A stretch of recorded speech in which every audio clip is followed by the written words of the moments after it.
If you're looking for a sequel that disappoints, look elsewhere because Happy Gilmore 2 delivers with the nostalgia and new feeling all in one. Today we're diving into it, spoilers and all, so if you have not seen it, turn back now. This is your final warning. There are spoilers.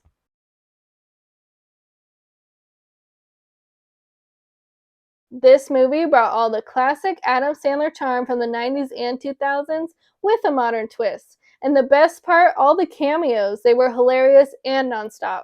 We got Post Malone as DJ Omar Gosh.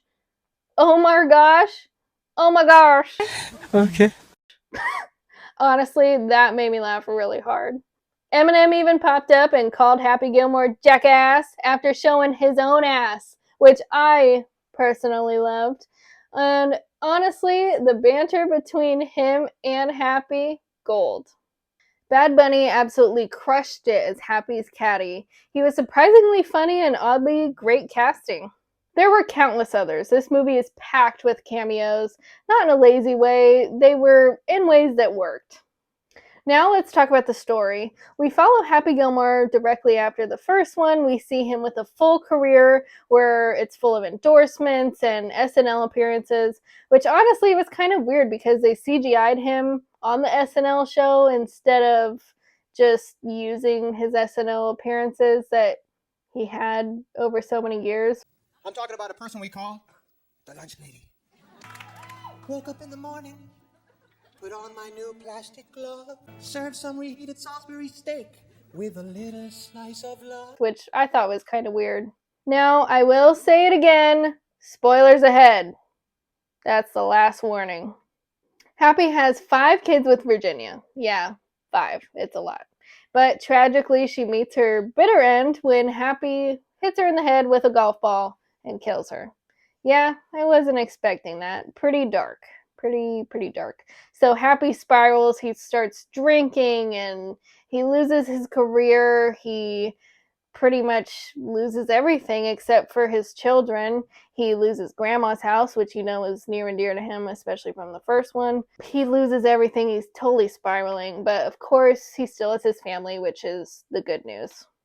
But the heart of the movie kicks in when Happy returns to golf. Not for fame or fortune, but he wants to get his daughter into a specific dance academy that she is very qualified for, even though it's very hard to get into. So he knows it's worth it. He knows she's good enough. He wants to do everything in his power for his daughter. And it's pretty costly. He knows this is the only way. Honestly, I was a bit worried about the storyline after Virginia died because I was like, okay, this is really how it's going to go and he'll just get back into golf, whatever. But I think it worked the way they did it. Honestly, I love the tight family dynamic. It really gave this movie the emotional weight that it needed. After being left in a rough spot by Happy Gilmore from the first one, he lost, he was pissed off, devastated, we see Shooter McGavin in a mental institution. And who's going to get him out? A villain by the name of Frank Manatee. Basically, Frank Manatee is a douche trying to modernize golf to be something that it's totally not. He comes to Shooter with an offer. He wants him to run this new, modern, flashy style golf. And Shooter says absolutely not. It's not the golf I know. It's not the golf I love. And when he reunites with Happy, it was hilarious. But I would have loved to have seen their old rivalry back on the golf course. That was a little bit disappointing. You didn't see Shooter McGavin golfing as much as I would have anticipated. One of the best surprises was Ben Stiller back as Hal, and he did not disappoint. Watching him in that role really brought me back to the classic Ben Stiller and Adam Sandler 2000s movie that we all know and love. There's also a very touching tribute to Cameron Boyce, who played Adam Sandler's son in Grown Ups and Grown Ups 2, who sadly passed away. If you see Happy going to training on a golf course, he's getting back into it. The golf course attendants, I don't know why that was such a mouthful. The golf course attendants are sitting watching TV and you see a glimpse of Cameron Boyce on the TV. Definitely look out for it. It was very nice, very heartfelt, and it was very touching to see that. Honestly, I love the ending. It was fresh, it was fun. We see Adam Sandler going toe-to-toe with this fresh, funky, modern golfer. Basically what Frank did, the villain, was take out a certain joint or ligament in these people's bodies to make them swing further so they could go back further. And, honestly, that's a challenge, but not for Happy Gilmore.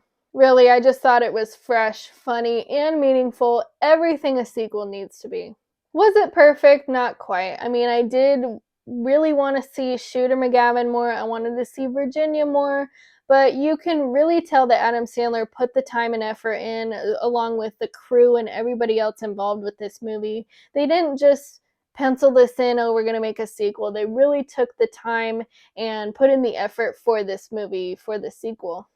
So yeah, Happy Gilmore 2 really surprised me in the best way. Honestly, there's some negative feedback out there. I don't know what that's all about. I mean, maybe it's because Shooter McGavin and him weren't back in this rivalry. Maybe it's because Virginia was in the trailer more, so you don't know that we get this big twist at the very beginning of the movie. But I mean, it sets up the whole movie, so I understood it as time went on. But what did you think? Did the cameos get to you? Let me know in the comments, and don't forget to like and subscribe.